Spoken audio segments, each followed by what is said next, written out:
necesitamos la ayuda de todos para que ¿Qué hay que hacer?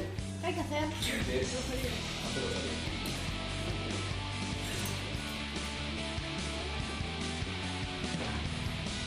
Vais a dar vuestra fuerza, a apretar las venas, vale, intentar que salgan los espíritus que hay dentro. Por el calor, ¿no? Pero no es por el calor. Bien, 1, 2, 3, 4, 5, 6.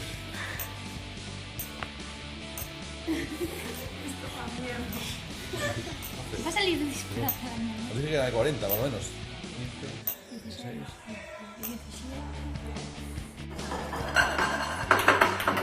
Girando. Wow, wow, wow, wow, wow, wow, wow. Profe, no puedes.